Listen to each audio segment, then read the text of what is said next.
I hadn't done a like an official unboxing for the Mavic Mini yet, and I know there's a million Mavic Mini unboxes I've watched, probably most of them in the past week when I was waiting for my Mini that was stuck in customs to arrive. But why I decided to do one is I think every single one I watched was on the Mavic Mini Fly More kit, and none of them were on the standard Mini. So here's a box for the standard Mini kit. I don't know if I guess it's smaller than the Fly More kit box. There it is, a full view of just the drone on the, I guess this is the front. I don't know what the front and back was there with the controller, and here's what it looked like inside. So had protected things up top here, slots here for the drone and the controller. So simple box. We're going to put that to the side for now. Typical, white box. Looks similar to some of the boxes DJI drones came in, going all the way back to the Phantom series. So I'm going to start with, I guess, importance here. We'll start with the little 249 gram, my autofocus here, 249 gram Mavic Mini, foldable arms. The only difference in this and other Mavics is it doesn't have the propellers where you just put it on. Quick release is the buzzword I was forgetting for a minute. It doesn't have the quick release propellers. You have to actually screw them on top there. It comes with a little screwdriver, which I'll show you in a few minutes. This much reminds me of the Parrot and Nafi propellers in the way they're set up and mounted. In the back here you have your micro USB port. Sorry for the USB-C fanboys out there, but we have a micro USB port here, and there's the slot for the memory card right there. This is the door for the battery here. Let's see if I can figure out how to open it. Since I have the there we go. Since I have the standard kit, I never take the battery in and out. I charge the battery in the drone, which I think is the only option unless you buy the Fly More kit and get that fast charger. So there's the battery. Going around it, you got air holes all around here. On the front here, it looks like it's got optical avoidance, but everybody knows it doesn't have optical avoidance at this point. And here's the here's the gimbal guard here. It's doesn't flop around as much as the one on like the Mavic 2 Pro. There's your little camera and gimbal here, and it's it's not that hard to get on. But just like all these little gimbal guards, it seems like they're a little finicky. But there's back one again. Here's the bottom. You can press that button there, and you can see your current battery state, and more air holes. There's your optical flow sensors down the bottom here. So that's kind of a quick rundown of the drone, and we'll fly it right in the camera like everybody does in their flying videos. But anyway, it says Mavic Mini there. So that's about it on the drone itself. All right, here's the controller, kind of the standard controller you've seen with the Mavic series, and actually, the Mavic Pros always get the screen here, which gives a lot of information, but I think it's the Air and the Spark had this thing with no screen here, and this continues that line, and this even has less buttons than the Spark and the Mavic Air. They had an on-off button here and like a sport button to the side here, so they had a little more to them, but otherwise the design's the same, it feels the same, the antennas are the same, the phone holder is the same. The connector's the same here. You plug it in, and we're talking about micro USB on the side there.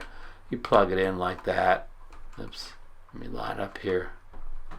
Oh, you don't care. You plug it in there, and then the other end comes out down here, and you plug your phone into it. I have a iPhone, so mine is a Lightning style connector where they provide, which I will show you in a second, the connectors for all the Android phones. And what's different about this than, we'll say, the Spark, I think the Mavic Air had that. I've never had the Mavic Air.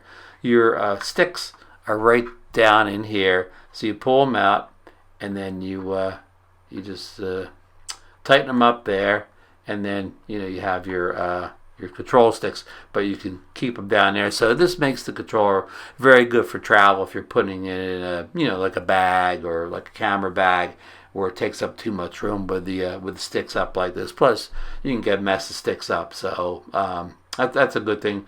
I'm skipping around here, but what this doesn't have that the Spark and the Mavic Air have, and the Mavic Pros have, they have a standard USB port here, so you can plug a cable into that, and makes it handy if you're using an iPad or some kind of a tablet device to fly the drone with rather than your phone. But this doesn't have it, so if you plan on flying this with a tablet of some sort, you're going to have to get an extended cable that'll run from here. Oops, that's not good. An extended cable that'll run from here, to wherever you say you're mounting your tablet on the top. So remember that if you plan on using the tablet with it. But anyways, otherwise you have your on-off button over here on the it would be on the camera is what right, and here's your return to home button over here on the camera's left. Up top you have your video. Hold on, let me get it in. The video start button. You have your gimbal wheel here, and over here you have your photo button. And no buttons on the back any place, just kind of a little things here, the grip when you're holding it like this. So that kind of covers it on there. It says missing a few buttons that the Spark has and the Mavic Air, and of course the Pro.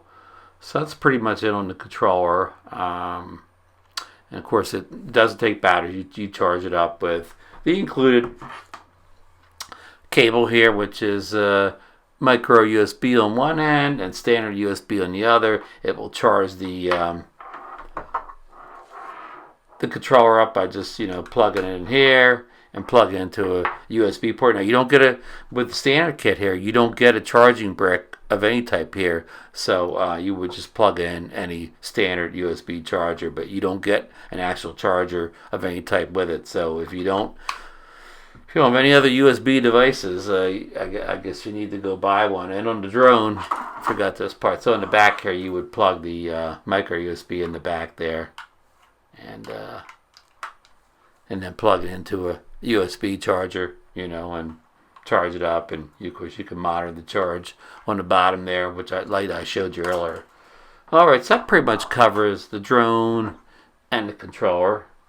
So we showed you the standard USB cable you get with it, regular USB to micro USB. This little pack here is 2 extra sticks, controller sticks or whatever. I'm not going to take them out of the bag because it's kind of handy to keep them in that bag. So, but they're there. You've seen it already when I plugged in. So you got extras in case you lose your other one. So that's a good thing, right? This is extra propellers and extra screws. You see them up top here. I'm not going to take them out of the bag because it's kind of handy to keep them like this. As I said, your extra screws. You don't get a full set. You get like a set for an A and a B motor. So you may want to order extra props before too long in case you have any kind of minor accident and you need to replace all the props. You only have a half set here. This is the screwdriver here to change the props out, and I'll go ahead and take that out of the bag because I'm going to use that to kind of tighten the props up I have now. So it's just a standard little screwdriver here, like a little Phillips head. I'm sorry I can't probably get it focused too good on the camera, with a nice kind of plastic grippy handle here. So that's good. It's nice that they included that. And here is the, I opened this bag because I took the lightning cable out, but you get a USB, micro USB, the USB-C. There's USB-C everybody loves for Android phones. And here's the micro USB, the micro USB. So another set for Android phone users or tablets. So these, I could put them back in the bag and seal them. Kind of an iPhone guy. They'll probably never get used. And then you get various paraphernalia in the box here. Here's a fly with control for New Zealand. I didn't even really look this over. I guess this rolls for New Zealand. Get to know rolls for Australia. So they, I don't know if they thought my drone was going to down under in New Zealand, or they'd come in every box, but they're in there. Here is like a little kind of like a quick start kit or whatever, yes, no, kind of with cartoon stuff. Very small reading, so if you're over a certain age and you need glasses or the bifocals or whatever, you might have to get your magnifying glass out. In fact, that's all the stuff here. I even can't even tell you what's in all this stuff because it's so print so small that I don't want to strain the eyes looking at it here. There's a little there's telling you what comes in the box, which I just already told you, but there it tells you what's in the box, which again, I guess this is different whether you get the Fly More kit or the standard kit. Here's a quick start guide. Again, I called this thing a quick start guide. It's kind of just a do's or don't warning. This is your quick start guide with a QR code to get the app. So the standard stuff here is very, very small, very tiny to see. And here's a little thicker little manual, and it's thicker because it has all these different languages. So it's probably like 2 pages in English and the rest of it in all the other languages around the world. So again, these things are, if you're older and your eyes aren't that good anymore, this stuff's not really going to help you much. So that's kind of it for the unboxing portion. Again, I know you've seen it all before, but I thought somebody would be curious what you get in the standard kit and not just the Flymore, which seems like everybody in the world ordered the Flymore kit. So, all right, that ends this portion of the video. Okay, as I was saying, most people have ordered the Flymore kit, so you may not see the standard kit unboxed yet or know exactly what you don't get with the standard kit. So I thought that would be useful to somebody. And to be honest, I probably should have got the Flymore kit for an extra $100. You get the extra batteries and the charger and the bag and whatever. So it was probably a wise choice to get the Flymore kit. If I had to do it over again, I'd probably get the Flymore. But so I thought a Flymore was coming right in the room here, but a Flymore kit. But we'll make do with the standard kit. I mean, the long battery life of almost a stated time of 30 minutes, but you probably get like 25 minutes in the air. So a little drone like this, maybe how many batteries do you need to get started? Especially, so we always say in our Marcus, I always say in our shows, we got a bunch of drones anyways. Usually we hardly ever go out with just one drone. So when one battery dies, we just pop another one out. But so. My initial, impressions of the Mini. I've only flown it once. Weather's already turned kind of winter-like here in New Jersey, even though it's still got a month of fall left. But so I've only had one dry day since it came in. I was caught in that thing where I ordered from DJI directly. My drone got caught in the stuck in customs thing where it kind of didn't move out of Nashville for like 48 hours, so I didn't get it until Friday. It's Friday Friday the 15th. What's today's day? 18th. Yeah, Friday the 15th. So, and I flew it that night right around sunset. I've already posted a 2 videos, and the one video is all just flight video. I showed raw video in the initial video where I kind of showed the FedEx guy come in and do like a kind of a quick and dirty unbox. But in the second video, I color graded it a little bit in Final Cut Pro. So I thought it looked good. Of course, it's not as gradable as something coming out of the Mavic 2 Pro, but I thought it graded well compared to other drones in its price range. The Spark, the Xeno, not as good as the Anafi. The Anafi video is definitely a step above it, and I know the little Mini doesn't have 4K, but even if you were grading in 1080p, the video looks better on the Nafi than it does on the Xeno, or 2.7K, or any rate you want to, and it's probably due to the faster bit rate of the Anafi. But I'm not here to bash the Mini. Again, if for $399, I've only flown it one time, but that's how good that one flight was. Great, it did everything it was supposed to do. The sticks, the controls were perfect. I flew in kind of a windless night, so I can't say it did well in the wind, but I had it right near the ocean, so it's always kind of some strange winds coming off the ocean. It did very well, and as I give it on that first flight, I couldn't have been happier with it. You could considering the price point, and and I'm not going to knock it for what it doesn't have. You hear a lot of people, the obvious things.